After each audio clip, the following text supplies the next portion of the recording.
Hey, watch out. Stop. Ooh, me? I stopped dead in my tracks, startled by the loud voice coming from behind me. The next moment, I was forcefully pulled back by a man grabbing my left arm. Then, there was an impact like a massive tremor. Right in front of me, a large tree had split in two. I had no idea what had happened. Are you okay? The man's voice brought me back to reality. Oh. I'm fine. Thank you so much. You're not fine. We need to get you to a hospital right away. He immediately hailed a cab with a wave of his hand. I felt a sharp pain on my right cheek. It seemed to be bleeding. It was a bit swollen. We got into the taxi and headed to the nearest hospital. The man handed me a towel in the car. Please press this against your right cheek until we get to the hospital. Ah, thank you. Are you hurting anywhere else? No. I'm okay. The man's face was pale, clearly worried about me. I was still utterly confused. Fortunately, assessment at the hospital found the cut was small and shallow. This wound isn't deep, you'll heal up quickly, the doctor said. Hearing this, the man looked visibly relieved. As soon as we stepped outside the hospital, the man bowed deeply. I am so sorry. The accident was my fault. Please, don't. You don't have to apologize. Confused by his sudden apology, the man lifted his head and handed me his business card. The card read, Michael Thompson, Site Supervisor for the Civil Engineering Department at Anderson Construction. My name is Michael Thompson. I am the supervisor responsible for the construction worker who caused your injury. According to him, a piece of lumber had fallen from the scaffolding at the construction site his company was managing, and the impact caused fragments to fly off, cutting my right cheek. I'm truly sorry. It's not a serious injury, really, I'm fine. No, that's not acceptable. It's unforgivable to have caused an injury to a woman's face. I will take full responsibility and ensure we handle this with the utmost sincerity going forward. Michael bowed deeply again. That was how I met him. My name is Julia. I'm currently handling accounting for my father's company. While feeling apologetic to him for continuing to apologize, I also introduced myself. I should have been more aware of my surroundings so that I wouldn't have troubled you. I'm really sorry. Don't be. Julia, it's not your fault at all. Michael looked flustered as he apologized to me. His company is a subcontractor that gets work from major general contractors. My father's company deals with carport and veranda exterior construction, as well as landscaping. I studied economics in college and got a job in the accounting department of my father's company. I didn't use any connections, I was hired through the regular process, which surprised my seniors at the time. I met Michael about 6 months after I started my job. My first impression was that he was a very earnest man. Over time, he would occasionally call and express concern for my injury. Even after my injury had healed, we kept in touch, and I gradually became attracted to his sincerity and kindness. Then, on February 14th, 4 months after we met. On Valentine's Day, I decided to confess my feelings. Nervously, I carried the homemade chocolates I had made the day before to our meeting spot and handed them to Michael, who was already there waiting. His eyes went wide as he saw the beautifully wrapped box. Is this? Can I take it to mean that I'm your special someone? Yes. Seeing my flushed face, Michael blushed as well. Thank you, but darn, you beat me to it. Actually, I was planning to say something before we ate dinner today. I hadn't expected such a plan from him, and Michael and I laughed together. 2 years passed, and our relationship continued smoothly. One day, after attending a summer festival, it suddenly started to rain, and we hurried into Michael's nearby house. Oh no. I'm completely soaked. As I borrowed a towel and dried my wet hair, Michael made some herbal tea. Thank you. Your herbal tea is as good as what they serve in specialty shops. It's just a tea bag, though. Well, I'll make it for you every day if we get married. What? I was taken aback. Michael then became serious and sat in front of me. Julia, will you marry me?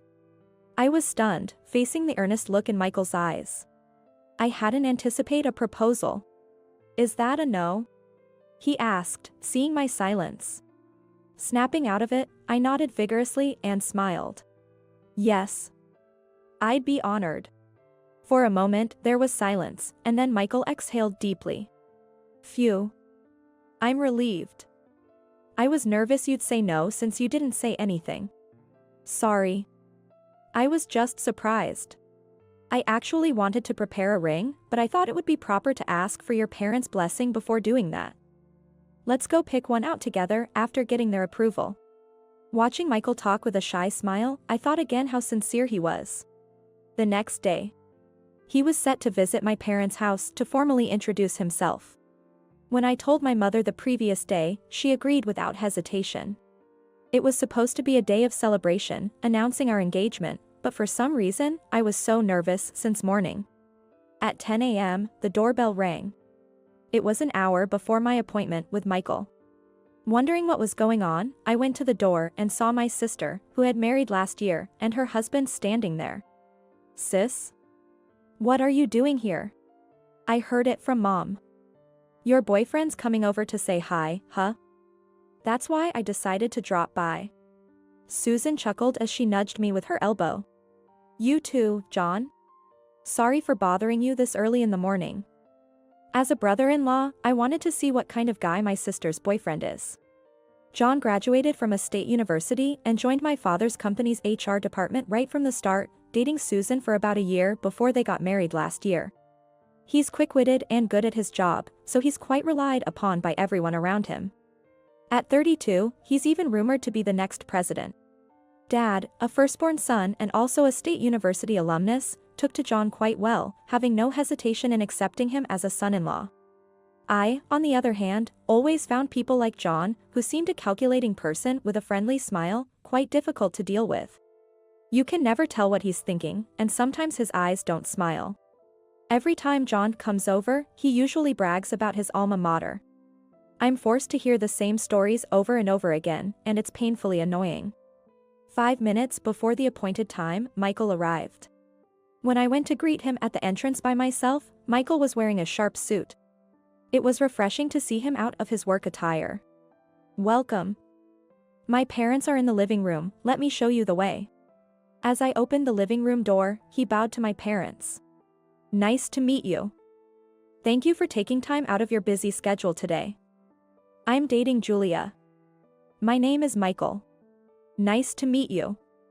I'm Julia's mother. Thank you for coming today. Please, come inside. Excuse me. As he was ushered into the room by my mother, he could feel the piercing gazes of my father and John. Michael took out a gift from a paper bag. I was on a business trip to San Francisco until yesterday, so I brought some Ghirardelli chocolates. I hope you'll all enjoy it. Oh. Thank you. Typical Michael. Even thinking to bring a gift, perfect. As I was impressed with his impeccable actions, Susan exclaimed as she looked at the package. This. This is that incredibly famous Ghirardelli chocolates you can only get in San Francisco. It has delicious, rich, sweet and aromatic chocolate flavor, produced since 1852. Let's try it right away. I've been wanting to try it. What are you doing all of a sudden? Stop it, it's embarrassing. My mother scolded Susan, who was excitedly talking about the treat and trying to open the package. I'm so sorry. Michael, please have a seat. Thank you. Excuse me. He sat on the couch opposite my parents, and my mother made some refreshments. Nice to meet you. My name is Michael. I'm dating Julia with the intention of marriage. Oh. Where did you graduate from and where do you work? John asked Michael, who bowed in response. What kind of question is that to ask someone you've just met? I didn't go to college. I graduated from a vocational school and then joined my current company. This is my job now. Michael presented his business card. My father's face turned stern as he took the card.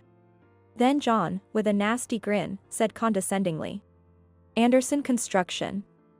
Civil engineering site supervisor? So, you supervise construction workers, huh? Anderson Construction is a well-known company, but you only went to a vocational school? Our daughter graduated from a prestigious private university, have you heard? Dad looked Michael over as if appraising him, still with a stern face. Yes. I'm aware. Michael seemed troubled by my father's intimidating presence. It's rude to talk to someone you've just met like that. I scolded my father and John, but then Susan added more insulting words. While having an incredible eye for souvenirs, yet he's in construction work.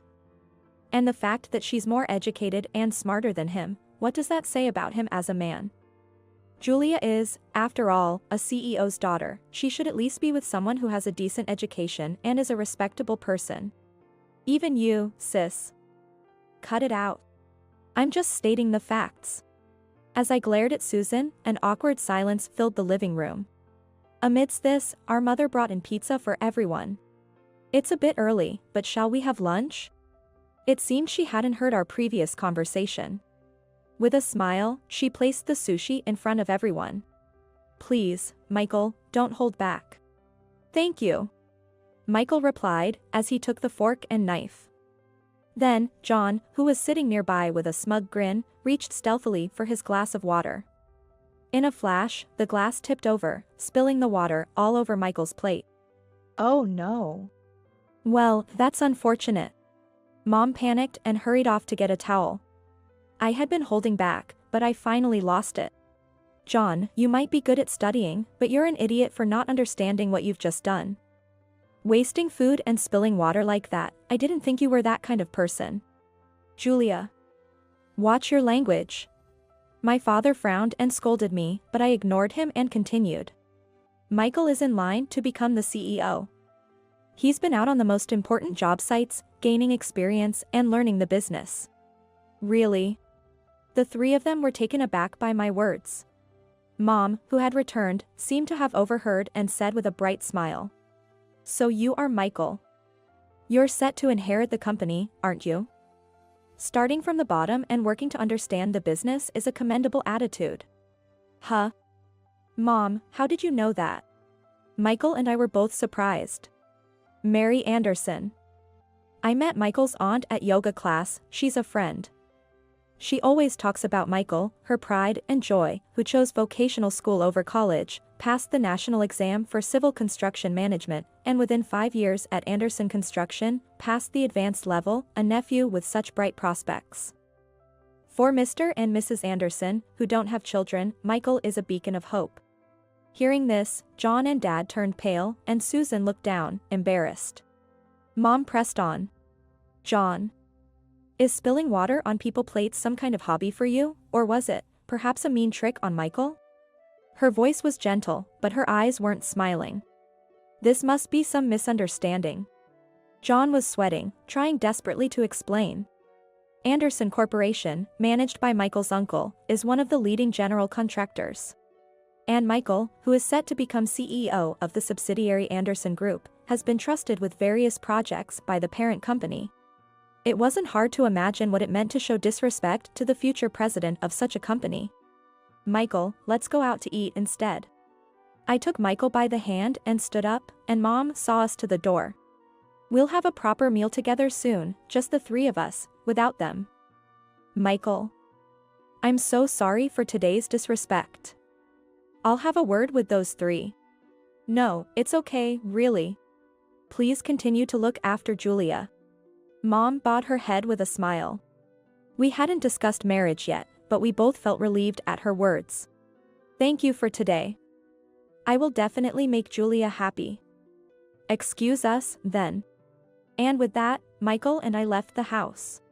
Never seen you that angry before. You were quite something. I'll have to be careful not to make you mad. Sorry. I just couldn't take it anymore.